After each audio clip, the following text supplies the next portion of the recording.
Hello everyone, Rahul यार। आज मैं आप लोगों के लिए मलेशिया की एक ऐसी क्राइम की कहानी को लेकर आया हूँ जिसे पूरी सुनने के बाद आपके रोंगटे तक खड़े हो जाएंगे। एक रिलेशनशिप तभी कामयाब होता है जब उसकी नींव भरोसे पे टिकी हो। यही भरोसा जब टूटता है तो इसका परिणाम बहुत ही भयावह या फिर हत्या तक भी चली जाती है। ऐसा ही पिछले दिनों एक वाकया मलेशिया में देखने को मिला। एक मलेशियाई मॉडल ने अपने बॉयफ्रेंड को चाकू से घोंपकर उसकी हत्या कर दी, और वो भी जरा से शक होने पर। आखिर इस घटना की पूरी कहानी क्या है, क्यों उस मॉडल ने अपने ही बॉयफ्रेंड को चाकू से घोंपकर हत्या की, इन्हीं सारी वाकया के बारे में आपको इस वीडियो में डिटेल में आगे बताऊंगा।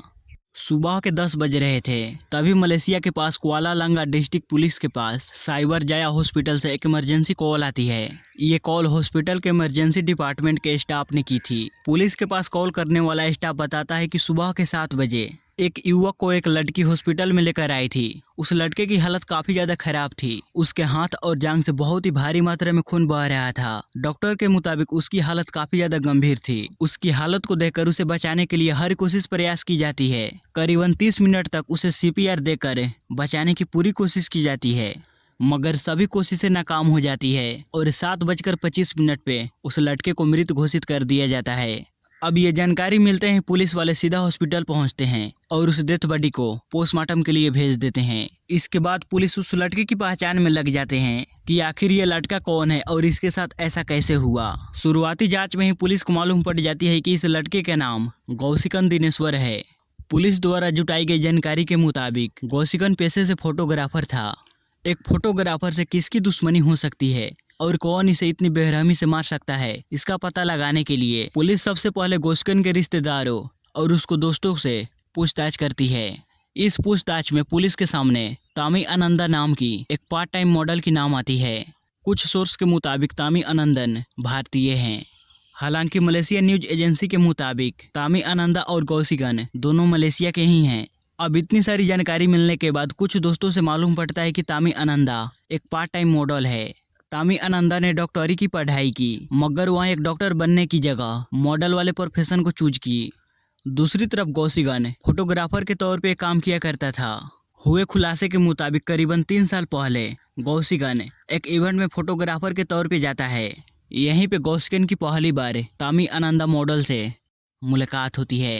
यहीं पे दोनों एक दूसरे से मुलाकात करते हैं और यहीं से दोनों एक दूसरे के काफ़ी नज़दीक आ जाते हैं और दोनों एक दोस्त बन जाते हैं। और फिर देखते ही देखते यही दोस्ती प्यार में बदल जाती है। पुलिस के खुलासे के मुताबिक तामी आनंदा और गौसिकन पिछले 3 साल से दोनों रिलेशनशिप में थे।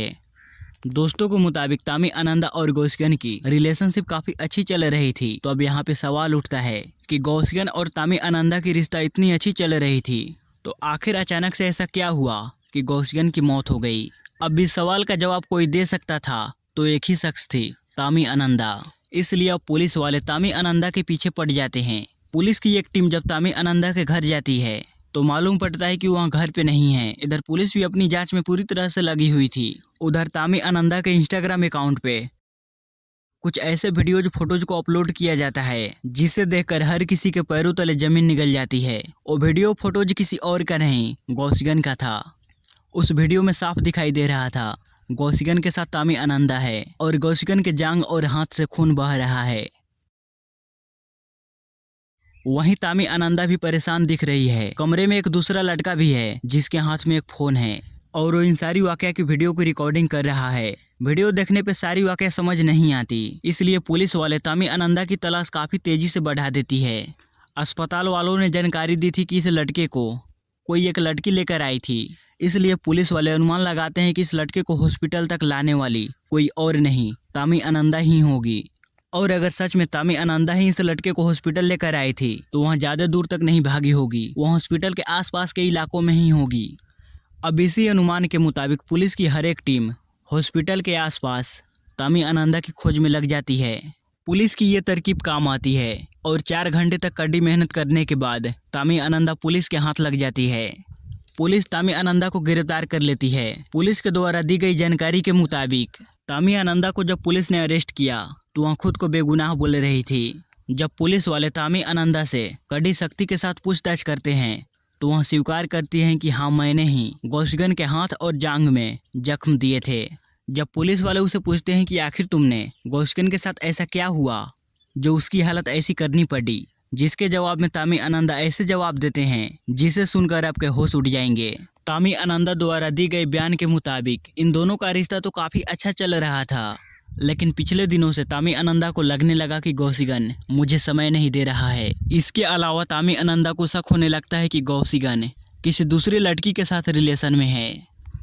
अब ये सोच तामी आनंदा के मन में पनपने के बाद गौसिकन के प्रति जलन होने लगती है। इसी के बाद 12 मार्च 2024 की सुबह जब गौसिकन तामी आनंदा के पास आता है तो किसी बात को लेकर दोनों के बीच झगड़ा होने लगता है। इसी बीच तामी आनंदा एक चाकू निकालती है और बहुत ही जोर से गौसिकन के कलाई पे हमला करती है। अब इसे गौसिकन की कलाई से काफ़ी सारा खून बहने लगता है। गौसिकन खुद को संभाल पाता उससे पहले ही तामी आनंदा उसके जांघ पे भी वार कर देती है। अब लगातार चाकुओं की वार की वजह से गौसिकन के शरीर पे काफ़ी सारा घाव हो जाता है। गौसिकन के शरीर से काफ़ी सारा खून बहने लगता है। इंटरनेट पे अपलोड की गई वीडियो में हम लोग को साफ दिखता है कि काफ़ी देर तक गौसिकन के शरीर से खून बहाता है और वह दर्द के मारे चिल्ला रहा होता है। वह मदद के लिए जोरों से आवाज़ भी लगा रहा होता है, लेकिन तामी आनंदन और वहाँ पे मौजूद एक दूसरा शख्स गौसिकन की कोई मदद नहीं करता। हालांकि थोड़ी देर बाद तामी आनंदन गौसिकन के शरीर पे पट्टी बांधकर खून रोकने की कोशिश करती है, लेकिन वह नाकाम रहती है। पुलिस के सामने उसके द्वारा किए गए खुलासे के मुताबिक पहले तामी आनंदा को लगता है कि जख्म गहरे नहीं हैं। थोड़ी देर के बाद अपने आप ही खून बहाना बंद हो जाएगा, मगर गौसिकन के शरीर से खून बहाना बंद नहीं होता है तो तामी आनंदा काफ़ी ज़्यादा घबरा जाती है। वह पहले पट्टी लगाकर खून को बहाना बंद करती है।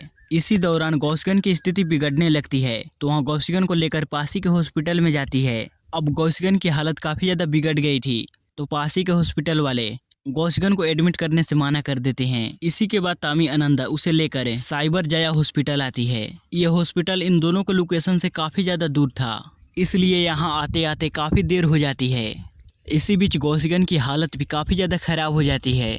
उसे CPR देकर बचाने की पूरी कोशिश की जाती है, मगर आधे घंटे के बाद उसे मृत घोषित कर दिया जाता है।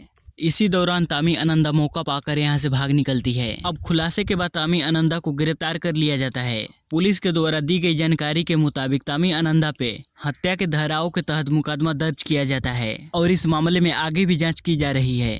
पुलिस के मुताबिक इस पूरी घटना की वीडियो बनाई गई थी, इसे इंटरनेट पे अपलोड किया गया था, इसलिए माना ये जा रहा है कि ये हत्या सोशल मीडिया पे पॉपुलर होने के लिए भी की गई होगी। अब इस हत्या की आखिर असली सच्चाई क्या है, ये तो आने वाले कुछ दिनों में ही हम लोग को मालूम पड़ेगा।